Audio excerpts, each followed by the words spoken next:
The title of this story is A Friend to the Friendless. If you want friends, show yourself friendly. I was born into a loving family. My parents were married and were basically just hardworking people. We were by no means rich, but we weren't especially poor either. My childhood was normal. I played a little league football, and it was great. I was a football star right out of the gate. Sure, yeah, it was little league, but who cares? I was a star. I was a little tank, solid. Once I got that ball, it was game on.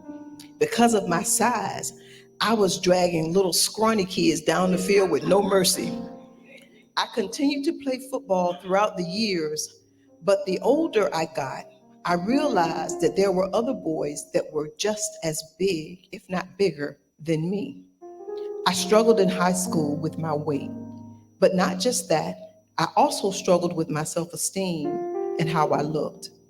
There had been no transition from little football star to high school football. Because of my size, they decided that I should play varsity football rather than junior varsity. In theory, it was a great idea, but I wasn't ready. I wasn't ready to move from total success to total struggle. I wasn't as good in football anymore. My fans turned into my critics. I experienced bullying on a horrific level. I was starting to have challenges in my family as well. My father was very strict. He was all about business. He did not play. I was more of a gentle soul, like my mom. I know my father loved me, but he was from the old school, and his brand of justice felt really harsh to me. It became increasingly hard for me to deal with everything that was being thrown at me. I loved cooking, so that's where I turned. I cooked, but I also ate. My weight was increasing, and so were my bullies. Kids can be harsh. I had one group of friends that I hung out with. They were cool, or at least I thought. The bullying got to be so bad that I would skip school to keep from dealing with it. One day at school, a group of my friends called me into the stairwell. When I got to where they were and looked up, they emptied an entire box of crushed up crackers down onto my head. I stood there, humiliated and in total disbelief. These were my friends? The school resource officer came, and instead of assisting me, he ordered me to go to class. Man, don't you see what just happened to me?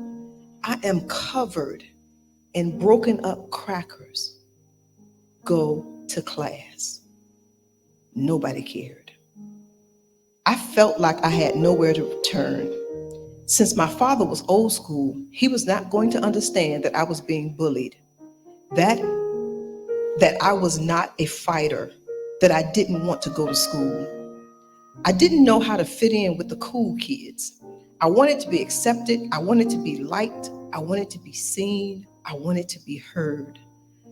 I was on the computer a lot, and I watched a lot of TV, and I wanted what I saw on television to be my reality.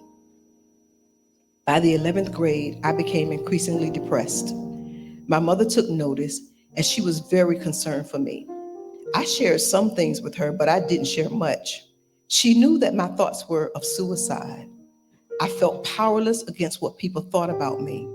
Some thought I was gay because I didn't have a girlfriend. Some thought I was slow mentally, or that I was just dumb. How did I know their thoughts? They told me. As my depression increased, I tried to cope with family and school, but I was fighting a losing battle. I really felt that nobody cared about me. My mom started coming home from work early to be there when I got home from school because she was afraid that she might come home to a tragedy from my own actions. The last straw for my mom was when I barricaded myself in my room with a knife. She took me to Riverside for inpatient psych treatment. To my utter surprise, One of the popular guys from school was also there. We talked. I guess he talked to me there because we were both in the same place and neither one of us was popular in that moment. I stayed there even through my birthday. My life began to take a different turn. To trouble the waters even greater, my father died suddenly before I graduated high school.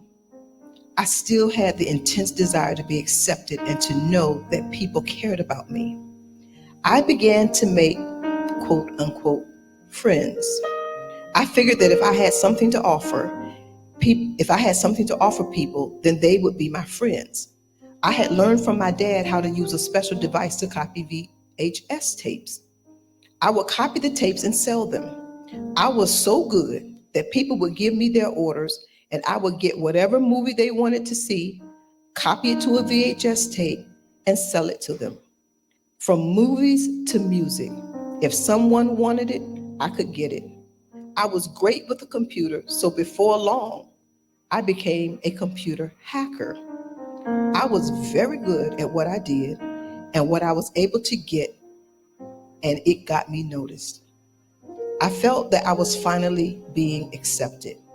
My clients moved from students and kids that were my age to drug addicts and drug dealers. They found out about my talents and the things that I could make happen with a computer, and they wanted what I had and what I could get. The game had changed. The nature of what I was doing was now very serious. So serious that a friend of mine who was also in this game tried to sell some stuff that wasn't right.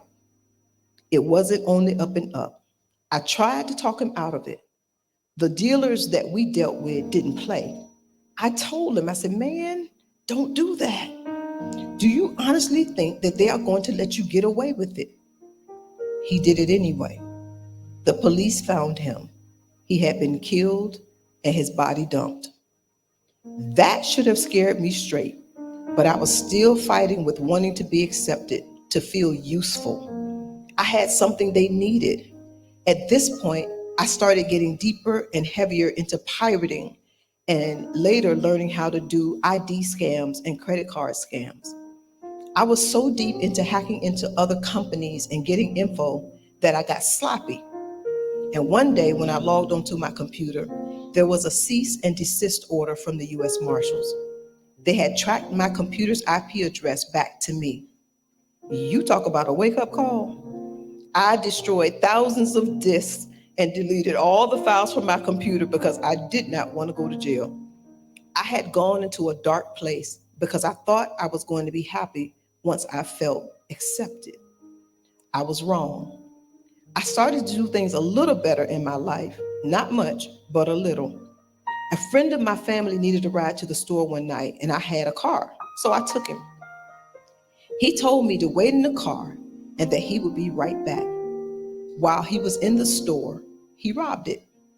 He came out and got in my car, and I noticed the cashier running toward the door. I pulled out of the parking lot because he assured me that she wasn't coming to talk to him. He wanted me to take him home, and I did. Later that night, the police came knocking. The cashier had taken down my license plate number and turned me in as the getaway driver. I couldn't believe it. I only gave this dude a ride to the store. I planned nothing with him. I was arrested and given a court date. I told my uncle what happened, and my uncle went and leaned on the guy until the guy told the truth. When I got to court, the judge told me that he had come clean and that I was free to go. Nobody cared about me. Hadn't been for my uncle, he was going to let me go to jail. Nobody cared. My computer hacking now done, my credit card number scam done, my pirated DVDs and music done, everything gone, and I still had nothing. All of that was in vain. I needed a job, honest work, because I couldn't go back to doing anything that I was doing. I found a job as a cook. I loved cooking and I was good at it. I ran into a friend named Art who invited me to a revival. I went and enjoyed it, so I started going to church on the regular. I thought that I was doing very well with church. until I asked the guy if he would do some work on my car. He agreed and told me the price. I paid him the money and waited for him to complete the work on my car. I waited, I waited, I waited. Finally, I got another guy to go by and see if my car was actually being worked on or if he had taken my money and not done the work on my car. Guess what? My car was in the same spot that I left it in. I wanted my car and my money back. Oh, he doesn't care? Okay, I'll show him. I was furious. I was angry like I had never felt before.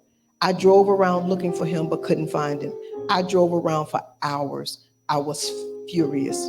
Why did people think they could treat me any kind of way? Why didn't anybody care about me? Care enough about me to treat me with dignity and respect? My anger was raging. All of those feelings from being bullied were seeping into my thoughts. I never found him that night, and he better thank God. I kept going to church and I started to throw myself into ministry as much as possible. I was tired of the life that I had. I learned that God cared about me no matter what. God cared about me and my past. God had always cared. One day, I heard the Lord speaking to me. He spoke to me about life, my life. I gave my life to Christ and started living in peace and joy. I was no stranger to West End. I had grown up there. So when my mom asked me to go with her for their friends and family day, I decided I would go. She told me that they had a new pastor and I should hear him preach. I enjoyed the service and I enjoyed the food and fellowship after the service. But I couldn't help but notice a young lady who was busy working with the kids and helping clean up. Somehow, we kept bumping into each other. I mean, actually physically bumping into each other. We had small talk, but nothing more. Unbeknownst to us, our mothers also noticed that we had noticed each other. And before long, I had her number and she had mine. We got acquainted. She liked me and I liked her. I never thought about the fact that she was the pastor's daughter. I just fell for her and she fell for me. I guess you could say we were both falling at the same time. No hidden agendas. I knew that I was called to preach the gospel of Jesus Christ, and I had asked God for two things: a wife and two sons, and the opportunity to live out my calling.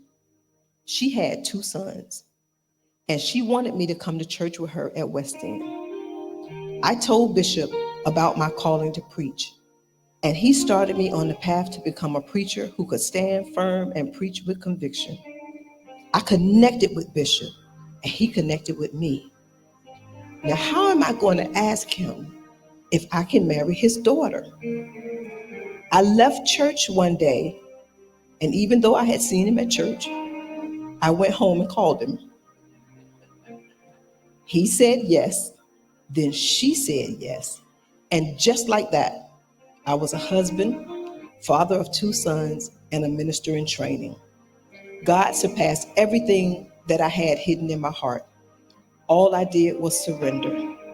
I know that God not only cares about me, he cares about me and my family. But wait, there's more. 2 years after we were married, God blessed us with a little girl. Talk about exceedingly abundantly above what you can ask or think. Wow. Now that's love right there. I call her my little tank because she's unstoppable. No, not with a football, with tap shoes and tutus. I tell my boys about what I've been through, and I let them know that I care about them with all of my heart. I love to meet young men on my path and share my testimony with them and to tell them that God cares for them. That's my mission. That's my purpose. That's my calling. I'm back on the field again, this time making friends and disciples for Christ. I am Elder Jamar Lassiter.